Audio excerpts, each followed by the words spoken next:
ಪ್ರೀತಿಯ ನೋಡುಗರಿಗೆ ಬೆಳಗಿನ ಶುಭಾಶಯಗಳು. ಹೊರಗಡೆ ಫುಲ್ಲು ಮಳೆ, ನಾನು ಇವತ್ತು ಮನೆಯಲ್ಲಿ ಹಾಗೆ ನನ್ನ ದಿನನಿತ್ಯದ ಕಾರ್ಯ ಚಟುವಟಿಕೆಗಳನ್ನು ಮುಗಿಸ್ತಾ ಇದ್ದೆ. ಮುಗಿಸ್ಕೊಂಡು ಮುಖ ತೊಳ್ಕೊಂಡು ಆಮೇಲೆ ಚಾ ಅಂತೂ ರೆಡಿ ಆಗ ಕುಂತಿತ್ತು. ಅವಾಗ ಇವತ್ತೇನಪ್ಪ ಅಂತಂದ್ರೆ ಮ್ಯಾಗಿ ಇತ್ತು. ಅಲ್ಲಿಂದ ನೋಡೋದಾದ್ರೆ ನಮ್ಮ ಟಿವಿ 2 ದಿನ ಹುಷಾರಿರಲಿಲ್ಲ. ಅಲ್ಲಿ ಮುಂಡೋರ್ ಹೋಗಿ ನೋಡೋಣ ಅಂತಂದ್ರೆ ನಮ್ಮ ಹಾಸ್ಪಿಟ್ಲು ತೆಗೆದಿರಲಿಲ್ಲ. ಮತ್ತೆ ಮನೆಗೆ ಫೋನ್ ಮಾಡಿದ್ವಿ. ಇವತ್ತು ನಾನು ಬಾಳೆ ತೋರಿಸ್ಕೊಂಡಿದ್ರೆ ಮತ್ತೆ ಮನೆಗೆ ಬಂದ್ಬಿಟ್ಟೆ ಇದು ಹಲಸಿನ ಬೀಜ ಇವು ಇವನ್ನ ಕುಚ್ಚಿಟ್ಟಿದ್ರಿ. ಇವ್ನು ಸಿಪ್ಪಿ ಸುಲಿಯೋದ್ರಾಗ ನಾನು ಸಾಕಾಗಿ ಹೋಗ್ಬಿಟ್ಟತಿ.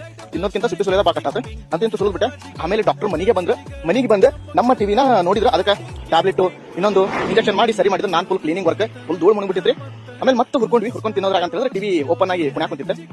ಆಮೇಲೆ ಇಲ್ಲಿ ಹೋಗಿ ನೋಡೋಣ ಅಂತಂದ್ರೆ ಇದು ಗನ್ ಅನ್ಕೊಂಡ್ರಿ, ಇಲ್ಲ ಇದು ಗನ್ ರೀತಿ ಇರೋ ಪೆನ್ನು ಅಂತೇಳಿ ನನಗೆ ನನ್ನ ದೋಸ್ತ ಪರಿಚಯ ಮಾಡ್ಕೊಟ್ಟ. ಆಮೇಲೆ ಈ ಗನ್ ನನಗೆ ಬೇಕಿತ್ರಿ, ಇದು ಬ್ಲೂ ಗನ್ ಅಂತೇಳಿ ಒಂದು ಯೂಟ್ಯೂಬ್ನಾಗ ವಿಡಿಯೋ ನೋಡಿ ಒಂದು ಆಕ್ಟಿವಿಟಿ ಮಾಡ್ಬೇಕಂತೇಳಿ ಬಾಟ್ಲಿ ಹುಡ್ಕೊಂಡು ತಗೊಂಡು ಮನೆ ಕಡೆ ಹೊಂಟಿದ್ದೆ. ಅವಾಗ ಬೇಕರಿ ಕಡೆ ಹೋಗಿ ಒಂದು ಜಾಕ್ ಪಪ್ಸ್ ತಿನ್ಕೊಂಡು ಮನ್ಯಾಗ ಒಂದು ಎರಡು ಏನದು ಮನೆ ಒಂದು ಎರಡು ತಗೊಂಡು ಹೋಗಿ ದೆನ್ ಅಕ್ಕಿ ಪ್ಯಾಕೆಟ್ ತಗೊಂಡು ಹೋಗಿತ್ತು. ಅವಾಗ ಅಕ್ಕಿ ಪ್ಯಾಕೆಟ್ ತಗೊಂಡು ಇವ್ ಹಾಕೊಟ್ಟ ಮತ್ತೆ ಕಡ್ಲಿ ಹಿಟ್ಟು ತಗೊಂಡು ಹೋಗಿ ಮನೆ ಹೋಗಿ ಬಜ್ಜಿ ಮಾಡ್ಕೊಂಡು ತಿಂದು ನಾನು ಎಂಡ್ ಮಾಡಿದ್ವಿ. Thank you.